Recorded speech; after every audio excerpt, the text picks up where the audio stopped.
what's up guys, welcome back to my channel, and if you're new here then welcome to our little corner of the internet. Today we're going to be watching a video from Food Theory. This is why American food hits different, which I think that I know the answer already. At least one of them is that Europe can't use as many additives as Americans can, and not like all the ingredients that Americans can, and I think that probably plays a role in the taste of the food.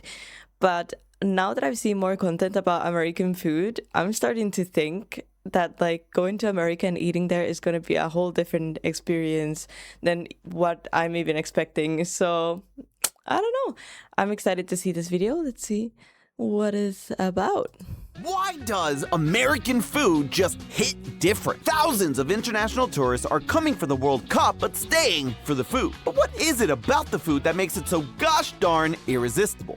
Hello, Internet! Welcome to Food Theory, the show whose goal is to provide you with the best food content in the world! And if you couldn't tell, your boy is absolutely stoked on the World Cup right now. Not just because Messi continues to stave off Father Time, and I hope he's continued to do so by the time the episode comes out, or because it's the greatest event in the world, but because this year, one of the host countries is the US. This is the first time I'm actively living in the host country during the World Cup, and the energy is on a whole nother level. Nah. I think next year they're gonna host it in Portugal and Morocco, no? Or something like that. It would be so cool to go, but I don't know how that works. But I was watching the game yesterday. It was Spain against France, and Spain won. It was very unexpected. Very cool. I also streamed it if you want to go watch me and my dad in the crowds in Spain. It's on my Twitch. Shameless plug. Link in the description. It's hard to go into this episode without addressing the elephant in the room. So let me just super quickly be real for a moment and say, I get it. The US has had a lot of problems as of late. Like a lot of problems, okay? A lot. Too many to count, one might say. But the thing I love most about soccer and the World Cup is that every 4 years, we set aside all of that nastiness. And in its place, we get a month of unity and healthy patriotism and the most pure footy you can imagine. However, while this year I was expecting glorious goals, thrilling upsets, and Messi being Messi, and I hope he's continued to do so by the time this episode comes out, what I did not expect was there to be such a big chatter online about the food. I can't go more than 2 swipes on social media without seeing stories of tourists from around the world visiting the US for the World Cup and being absolutely blown away by the food. One Honestly, that food looks so good. German influencer described Taco Bell as the Holy Land, and I can't wholly disagree. He also said lives were changed after trying Raising Cane's for the first time. Yeah, and I kind of disagree there. But a Scottish Those French fries look so good though. Influencer shared similar biblical allegories, claiming he found the promised land at his hotel breakfast. And after trying some Carolina barbecue ribs, remarked that other meat is just ruined for him now. In fact, the Scots were having such a good time that Boston ran short on beer. Friggin' Boston! And this is just the tip of the iceberg. I've seen videos of Brits trying IHOP, Japanese patrons dining on Southern comfort food, or Swedes discovering the wonders of ranch dressing. In fact, these tourists are so desperate to smuggle ranch back into their carry-ons that the TSA had to send out a passive-aggressive tweet telling them to stop. Kraft Wait, that's so carry-ons funny. that the TSA had If you're visiting for a very large sporting event and you happen to discover a ranch while you're here, please pack it in your checked bag on the way home.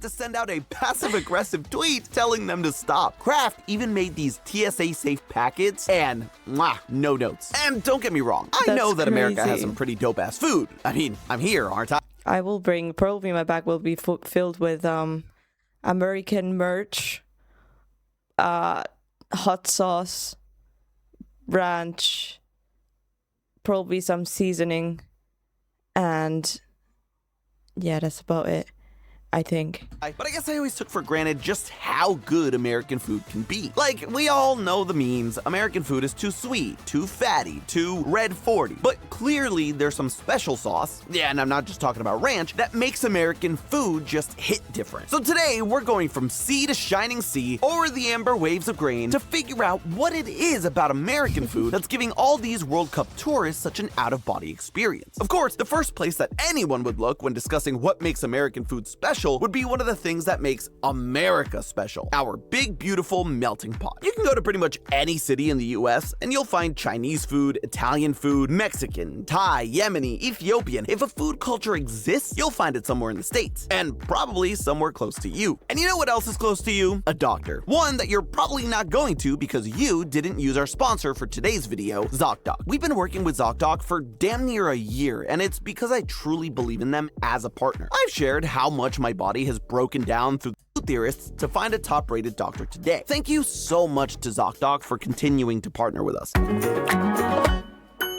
Dig back into American food. These immigrant groups aren't just bringing their dishes to the metaphorical table. They're also bringing all those sweet, glorious spices. For example, take oregano. Oregano made its way to the US shores around the early 1900s, thanks to Italian and Greek immigrants. But it wouldn't become a universal standard in American kitchens until after World War II, when returning soldiers who had tasted oregano during the Italian campaigns raved about it. And that's just one example. There's Chinese five-spice, turmeric, and See, this is something that we don't like have in regular grocery stores here in Spain. I think Finland has more options in the grocery stores, but here, you know, we don't have like allspice. I think allspice is one of them, isn't it? Or is it not? Like whatever, like these mixes, I feel like this would make my life way easier and more flavorsome. Coriander from South Asian curry. Heck, even black pepper, one of the default American spices, was not originally native to the New World. And once these new flavors, spices, and heat profiles reached the American shores, they started to be what did they spice up their food with before this? Mixed and matched, creating entirely new and truly American dishes. And no dish best exemplifies the real melting pot of American food quite like gumbo. Gumbo is a delicious, thick stew that is most commonly associated with the city of New Orleans. But gumbo wouldn't exist if it weren't for the mixing of cultures and ingredients. For example, gumbo's three main thickeners have all vastly different origins that just so happen to coalesce in the Crescent City to create one of its most iconic dishes. Roux, a mix of fat and flour, was a staple of the huge French population living in the city. The only problem was flour shipped all the way from Europe tended to spoil quickly, so other thickeners had to be added in order to give gumbo that thickness. Filet powder made from ground sassafras leaves had been foraged by the native Choctaw people for centuries. Meanwhile, okra, a must for gumbo, originally came from West Africa and was brought to America as a result of the transatlantic slave trade. I've never tried okra. Originally came from West Africa and was brought to America as a result of the transatlantic slave trade. What, you didn't expect bummers to be in this story? This is American history we're talking about, alright? But regardless, all three of these ingredients from different corners of the globe were able to come together and make a dish that's uniquely multicultural. And because that looks so good. Gumbo looks so good. I've never tried it. America is so non-homogeneous, these sorts of regional dishes with their own special quirks are a dime a dozen across the country. Just look at the sheer number of variety of things like barbecue, hot dogs, or even pizza. Chicago deep dish, for example. You guys know that I'm pescatarian. How am I gonna come to America and not eat meat? I'm actually starting to question it. It's probably not going to be possible. I really want to try. I might actually. I might make an exception. During the late 19th and early 20th century, a lot of people from Naples, Italy immigrated to the Chicagoland area. And with them came their preferred pizza variety, Neapolitan style. That was until 1943 when two American entrepreneurs, Ike Sewell and Richard Ricardo, decided to take the idea of the Neapolitan pizza and quite literally turn it on its head, creating the first ever deep dish pizza. And I know, deep dish is very divisive, but it's just a perfect example of how America can take a cultural dish and Americify it. Of course, sometimes this Americification ends up turning these dishes into something barely recognizable to the native tasters. I mean, I could do a whole episode on how the stuff we consider Chinese food is so foreign to people living in China that it's laughable. Let me know if you'd want to see that in the comments, because I would love to talk about it. But of course, if we're going to talk about the Americification of food, we have to talk about how every last bite here is optimized for maximum tastiness, leading to the heavenly real reactions we've seen from our World Cup tourists. And the reason why comes down to choice. Americans are absolutely spoiled for choices when it comes to their food. I mean, have you ever been to a Walmart before? It's a wonder any of us can walk out of an aisle without our heads exploding from decision fatigue. Take Captain Crunch as just one example. We have like a half dozen different varieties. Yeah, that's crazy. And everything like Oreos, Doritos, everything has so many flavors. I'm gonna go crazy when I come there. Like, how do you even choose? How do you know which one is the best? Of just Captain. You want regular Captain Crunch? We got that. You want Captain Crunch with a little bit of crunch berries? We got that too. And if you're feeling particularly spicy, we can just give you an entire box of crunch berries and pretend it was an industrial accident. Objectively, the best industrial accident you can have happen. What? But point is, Americans are overflowing with options. But that presents a problem for all of our restaurants and brands. If customers have literally thousands of possible things they could eat, how do you make them choose your product? Enter the Holy Trinity. What is the Holy Trinity, you ask? Well, long ago, in the fires of Mount I swear they put something addictive in the foods. Doom, 3 tastes were forged in secret that could turn any meal into a delectable morsel. They were called salt, fat, and sugar. Together, they were known as the Holy Trinity of hyperpalatability. Anyway, we all know that if you make your food saltier, fattier, or sweeter, it's gonna taste better. It's practically a cheat code. And it works so well because we're sort of evolutionarily wired to love these tastes. Salt helps regulate fluid balance in our body. Fat is a component of our cell membranes, and sugar is a source of energy. Having access to these nutrients was critical to our survival. So our bodies end up rewarding us for finding these flavors by giving us that mouthfeel that the characters get in Food Wars. Whoa, no, that's a bad editor. You know we can't show that on here. Now, if you're, say, a chip manufacturer and you want your chip to stand out among the hordes of other potato products, you're gonna have to do everything you can to maximize the salt, sweet, and fattiness of your product. In fact, food scientists have a word for this. It's called the Bliss point, the perfect balance of the Holy Trinity where you take a bite and think, oh my god, this chip is literally crack. And you'd be right. And the brands that don't maximize for this bliss point, they get left in the dust, leading to an arms race that makes American food sweeter, fattier, saltier, but also tastier. Whether you're a big food brand, a fast food chain, So basically the same as here, just more salt, more sugar, more fat. or just your local pizzeria, the ultimate goal is to make your food as broadly appealing as possible. That looks It's so good. probably also the reason why American food has a reputation for being on the bland side. The more exotic flavors you add, the less broadly appealing it is. It's why overseas you see such cool chip flavors or limited edition items at fast food restaurants, but here in the US, we get the same old, same old. But it's absolutely not the same old to the World Cup tourists who are experiencing Southern barbecue or their smuggled tubs of ranch for the first time. However, if this was a game of Family Feud and Steve Harvey Now I really want to try American Ranch. asked you what makes American food hit different, our melting pot This video is so well made, by the way. and our frankly unhealthy relationship with salt and fat would probably have been the first answers on the board, but they wouldn't be the top one. There is actually something else that our World Cup watchers have come out and said has been the most shocking thing about their American food experience: the hospitality. Here's the thing: if American dining has one reputation, it's that our portion sizes are absolutely massive. From full racks of barbecue ribs to slices of pizza bigger than a toddler. And that's not just our imagination either. Studies have shown that portion sizes at US restaurants can be somewhere between 25 and 72% larger than their European counterparts. That is That's crazy. probably not even taking into account Texas, where everything there is 25 to 72% larger than everywhere else in the country. So why are the Oh portions my so God. big? Well, part of it comes down to Okay, that comparison is crazy though. 25 to 70% larger? taking into account Texas, where everything That is crazy. And then Texas is 20 to 72% larger from that?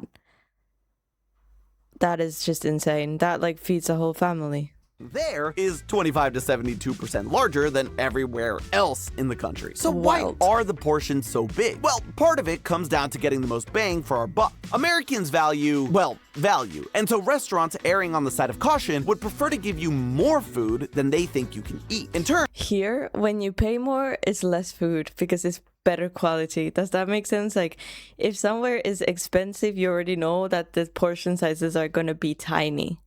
And if somewhere is cheap, the portion sizes are probably gonna be bigger. This makes you feel like you're being treated like a guest in someone's home. And if you can't finish everything off on your massive plate, no problem, sugar. Just grab yourself a box. The United States. This was another thing. Usually here you don't take takeaways from a restaurant. Very, very rarely. It also depends kind of on the restaurant. But yesterday I was streaming with my dad and we were at a restaurant eating, and you guys were telling me like, no, just take a doggy bag if you don't feel like, if you can't eat everything. And I was trying to explain like, it doesn't really work like that here. Like I can't just, I wish though, but you know, like it's a bit different here.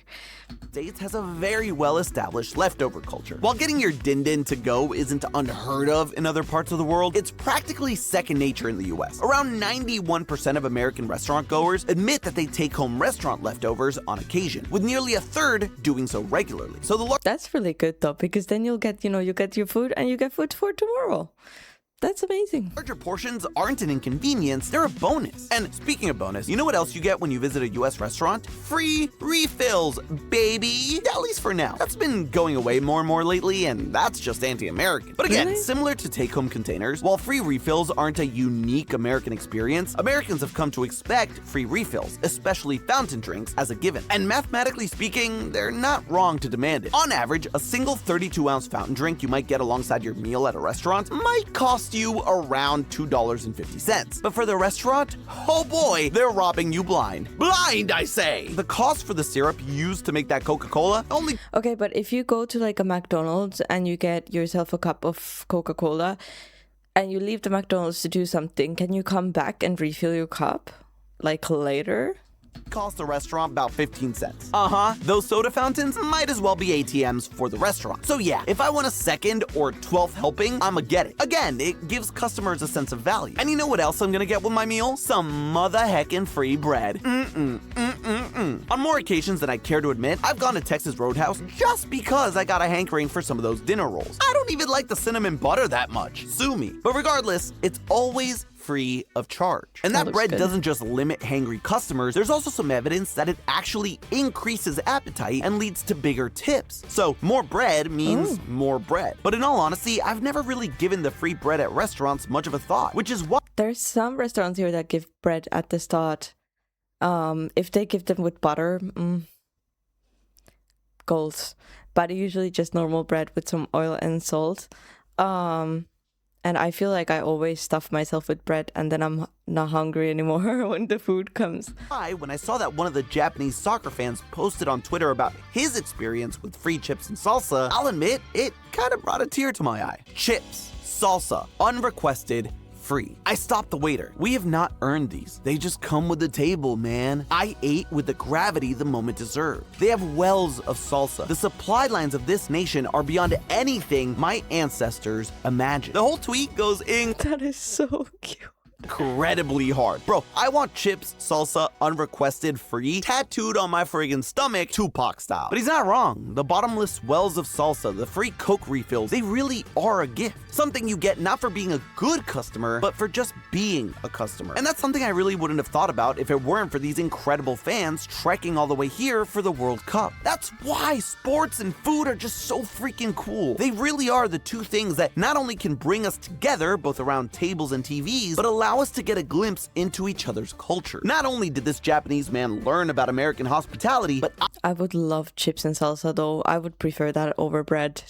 Well, that probably is a Mexican restaurant, no? But that sounds good. I got a bit of insight into how Japan views hospitality. Going back to the tweet, in my land, hospitality is a debt. Every gift creates an obligation, weighed carefully, returned in the proper season with interest of feeling. Here, the gift arrives before you've even proven you can pay for dinner. And that's sort of the awesome thing about food, especially here in the US. Food can literally be the medium for people coming to this country to assimilate. Heck, everyone needs to eat after all. There are so many examples of new immigrant groups coming to this country and using the power of our stomachs to assimilate into this big melting pot. But just to name a few, in the early 1800s, thousands of German immigrants moved into the American Northeast and Midwest. With them, they brought their sourdough breads and lagers. But they also brought something else with them that now feels as American as apple pie. The Hamburg steak, named after the German city of Hamburg. It was made of a patty of mince. What? minced beef and onions. Eventually, someone thought to slip this German delicacy between two slices of bread, and boom, modern hamburgers were born. Take the Frankfurter, named after the German city of Frankfurt, which developed into the hot dog. Heck, the term wiener... Sorry.